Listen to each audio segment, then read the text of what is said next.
It's a beautiful Tuesday morning. Hello and welcome to TMI this morning on ITV. I am Marcelina Nkwo, reaching you live from our Lagos network studio. All right, this beautiful morning we're going to be talking about food insecurity in Nigeria. U.S. approved a $32.5 million humanitarian aid to Nigerians. That was on 3rd of September this this year, 2025, to help curb the issue of food insecurity in Nigeria. This has been a recurring issue in Nigeria, not just food insecurity, other insecurities, but food insecurities has been a major problem we've been battling with in Nigeria, especially with ordinary Nigerians that, can't afford 3 square meal, 2 square meal a day. It is one major problem we've been facing in Nigeria. So that is what we'll basically be looking at today from our Lagos network studio. But our guest today will be joining us virtually from Lagos. He wasn't able to come because of the rain and all of that. So he's going to be joining us via Zoom. Mr. Ayo Emakiome. He is an economic analyst. Hello, good morning. Good morning. Hi, Messalina. Thank you for having me. Thank you so much for joining. All right. In 2025, nearly 31 million Nigerians are experiencing acute food insecurity, the highest such figure globally. And nutrition clinic in Borno State few weeks back, faced closure, and one estimate warns that around 300,000 children that are in risk of severe malnutrition. This has been one basic problem we've been facing in Nigeria, food insecurity, and all of that. It has been a major problem. How can government curb this food insecurity in the country? And we saw that few days ago, this month, 3rd of this month, the U.S. approved $32.5 million humanitarian aid to Nigeria. And also in Katsina State alone, 652 children died from malnutrition between January and June in 2025. And the number of severe malnutrition cases surged by 208% year on year. It has been one major problem. And also in the Northwest, if you can hear me, and Northeast, 1.2 million people are projected to be in a state of emergency food insecurity phase 4 by the lean season, June, August, and also 43% increase from March till May levels. This has been one major problem. How can the government curb insecurity, food, especially insecurity in Nigeria? Okay, Mr. Ayo, report says Nigeria now has the highest number of people facing food insecurity globally. Why is our situation worsening despite being an agricultural rich country? Okay, thank you for the question, and thank you for the statistics. First of all, is it not 3 years ago? No, 4 years ago, we have been declared the poverty capital of the world already. So, based on that, this is just an offshoot of all these things that are happening. Food insecurity. People will be wondering what we mean by food insecurity. We have farms and people are farming and food is there. Exactly. But food security means that we have access to food, we have food in storage, we have food in production, and the food is in distribution also. That is, when you want, you can easily get it. Yeah. When any of this is not playing, then we have an insecurity status, because a hungry man is an angry man. And we know a lot of Nigerians are already very angry. So we have a serious, or should I call it a dire, security situation in terms of food supply. which is the insecurity. Now, usually, okay, let me take one step back. Okay. Um, Prices of goods. Sorry, we've been facing rising inflation over how many years now? As at last year, before the rebasing and all the number changes, our inflation was around 34%, and it was targeted to hit 40% before the end of the year. That was last year. And as at that time, food inflation, which is the cost of food items generally, especially the staples, was at over 40%. While inflation itself was at 34, food inflation was already at over 40%. But now, looking at it from the angle of the inflation, normally you can have a cost push or a demand pull inflation, which is inflation, prices of goods are being increased by cost of supply, Okay. or they are being increased by demand for the products. But in Nigeria, we are facing inflation from both angles. Prices of goods are being pulled and prices of goods are being pushed. And interestingly, instead of the government, now, let me not just blame the government. It's a holistic thing, okay?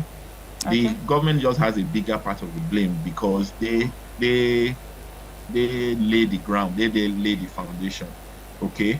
So, but so far, when it comes to our agriculture, apart from all the so many factors that are affecting it, we now have our government being reactive instead of proactive. They are supposed to have plans on ground into the future of agriculture.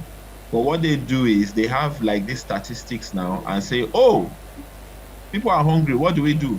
Go and buy rice, give them rice. They are fine. And that's the end. Oh, okay. A particular road is bad. Let's just fix that road and then it will be fine. But each time they are more like just killing fires instead of preventing what is causing the fire. Oh, okay. So, and that's the situation we're having right now. They are not dealing with it holistically. If you look at all the recent policies, they are just addressing one tiny part of the problem, but they are supposed to address the whole problem holistically. So they are supposed to deal with the demand side and deal with the supply side, not just one side. Like, see the recent policy on import, is it import subsidization now? What do you call it? That, okay, duty-free import, sorry. That let's import agricultural foods, no duty, so that it comes in very cheap and it will deal with the supply side. But the demand side is there. And so because of that, there was a publication that is not providing the expected results. So what result would you expect? Because you are only dealing with one side of a problem, not the two sides of it. So that's the issue. There are so many policies they've come up, but it's usually addressing only one side, not the whole issue. All right, Mr. Ayo. And in line with this, okay. All right, before you continue, sorry for cutting you short. Over 31 million Nigerians, they are experiencing acute food insecurity in Nigeria. And 3rd of September this month, we saw that the U.S. pledged 32.5 million in practical terms. How can this go in addressing hunger for 31 million Nigerians in need? Okay. The World Food Program has been supporting the country. That's majorly in the northeast, northwest, north central. And even this food insecurity issue is majorly in the north. It started from the northeast. Now it has spread to the northwest and the north central. And that is where this crisis is. As at last year, the normal budget, if I remember well, from the World Food Program for supporting or battling this food issue is about $179 million. And with that money, they support a minimum of about 1.5 million people. providing through their nutrition clinics food in line with how the people need it. This usually provides food for at least 600,000 vulnerable women and 300,000 vulnerable children. Yeah. When I say vulnerable children, these are children that are already malnourished and hungry. So the next thing after malnourishment is death. Yeah, exactly. And based on their statistics, they realize that there will be an 80% increase this year if nothing is done about the aid soonest. So it was in line with it, the American government, in a rare act, based on the new government, new president on ground, decided that, look, World Food Program, you're about to shut down your aid to Nigeria. And so how do we help?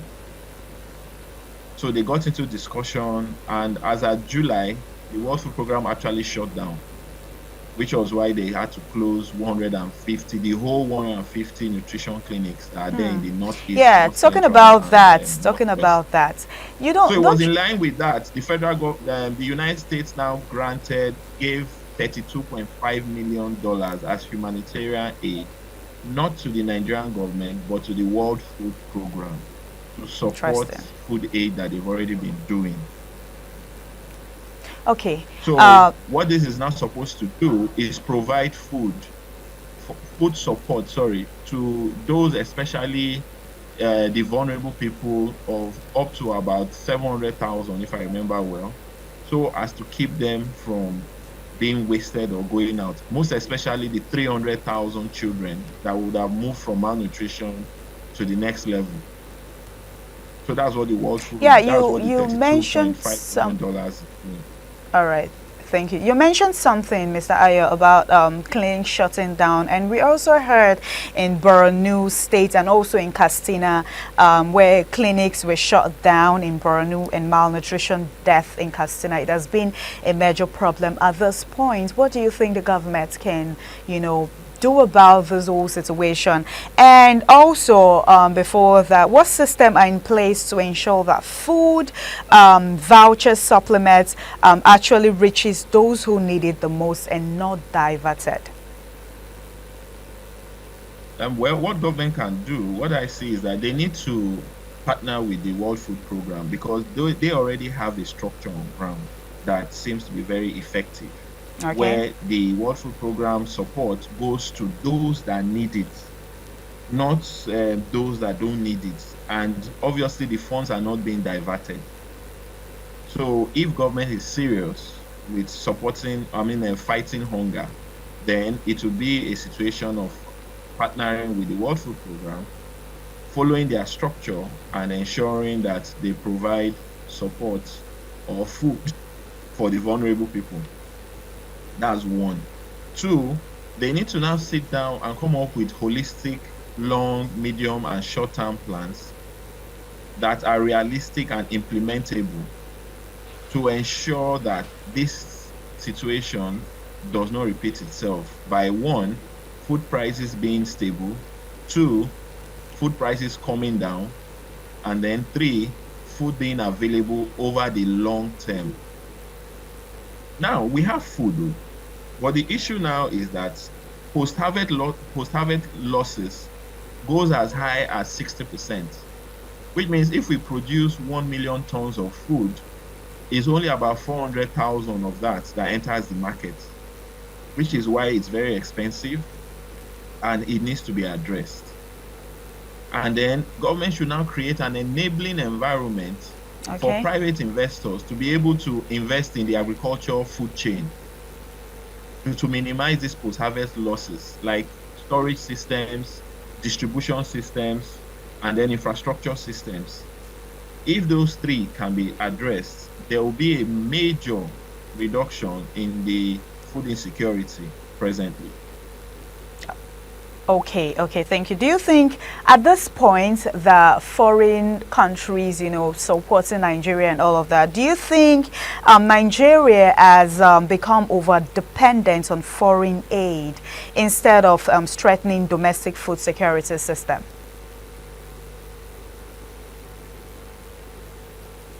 I'm sorry, the line is cracking up. I didn't get your question Okay, clearly. I'm saying at this point in Nigeria, do you think Nigerian has become over dependent on foreign aid instead of strengthening domestic food security system?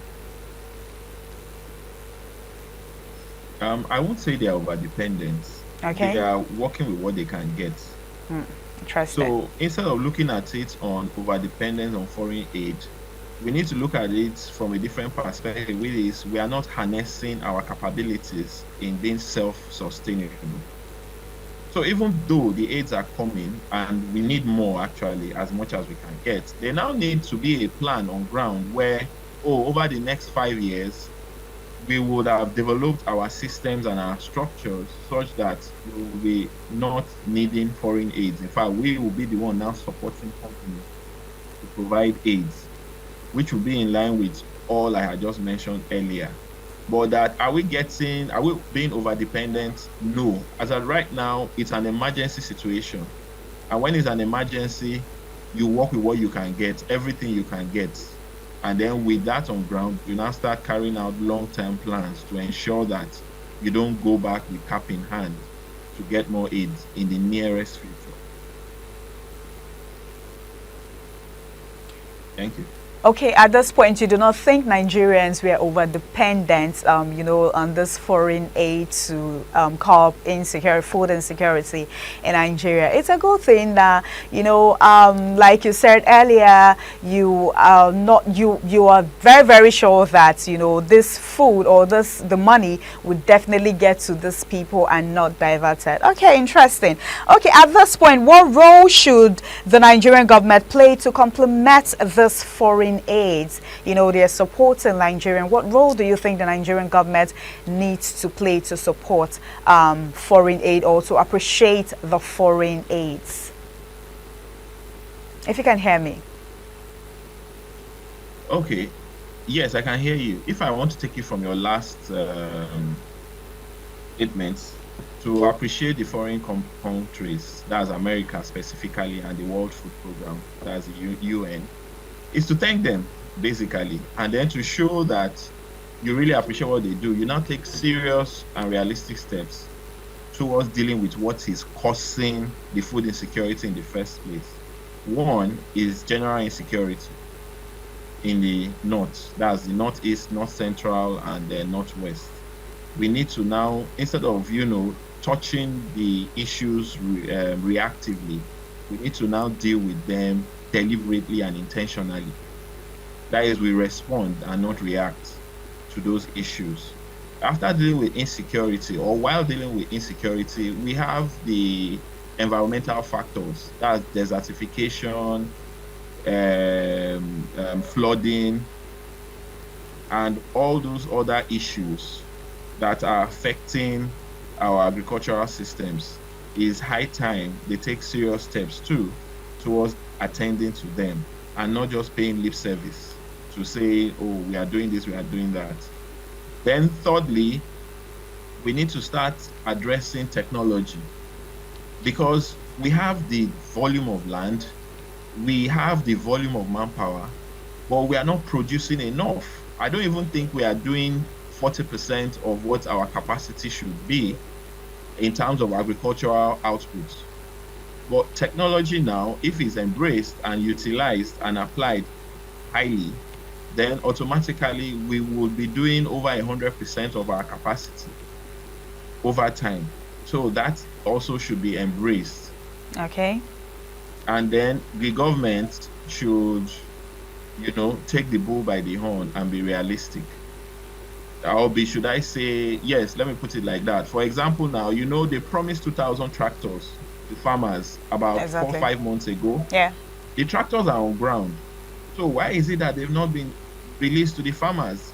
Planting season is ending. Harvest season is ending. So what was the use of saying you are going to give them the tractors when it seems as if now, by what they are doing, that they never planned on giving the farmers those? And then so many other initiatives they've said, they have not implemented them.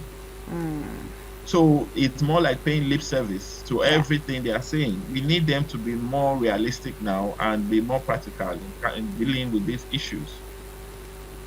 So, Thank you.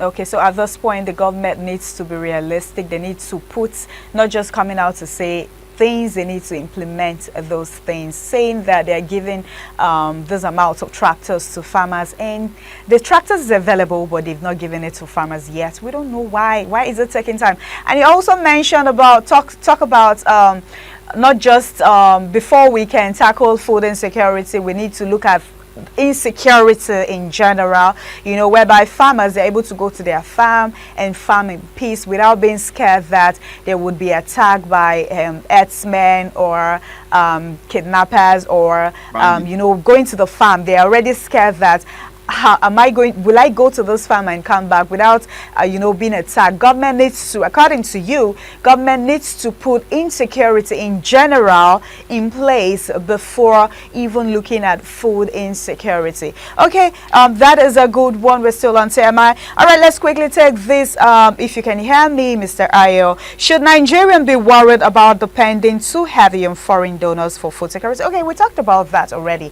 Do you think Nigeria should be worried at Yes. this point that the foreign aids they are doing, helping us? Of course, they're actually helping us at this point because we need it. You guys, we need it. The rate of food insecurity is becoming alarming. Like I said earlier, we already talked about that actually. If Nigerians, you think we should be depending on the foreign aids, and you said, okay, this is like an emergency and we need it, and it came for us, it's a good thing. And also, you made mention about the government, tackling insecurity in general first, because insecurity, apart from the food insecurity, insecurity as a whole has been a major problem and has been a reoccurring problem in Nigeria. What will be the lasting solution? Not just coming out to say that, okay, we are doing this about insecurity, we are looking at it, or we're actually fighting it. Not just coming out, like you said earlier, saying these things.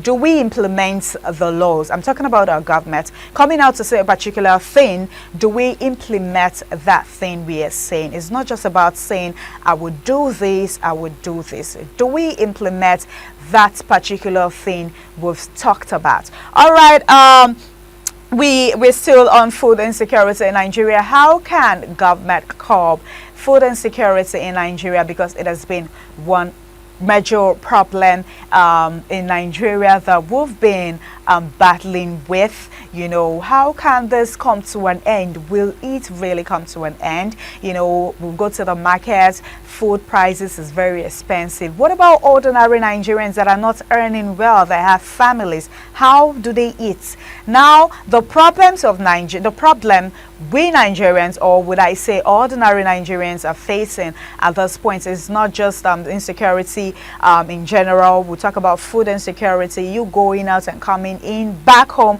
without being scared that you would be kidnapped on the way, traveling by road, you're scared that you'll be kidnapped and all of that. The height of insecurity in this country is increasing by the day. What is the government doing about it? All right, Mr. Ayo, if you can hear me, we're still talking about food insecurity in the country at this point. What do you think the government need to do in general to curb all these things? Not just the U.S. supporting us as Nigerians, or supporting, food insecurity. What do you think, which role in particular do you think the government needs to play in for all these things to come to an end, food insecurity and other insecurity in general? What major role do you think the government needs to put in place that they are not putting in place yet?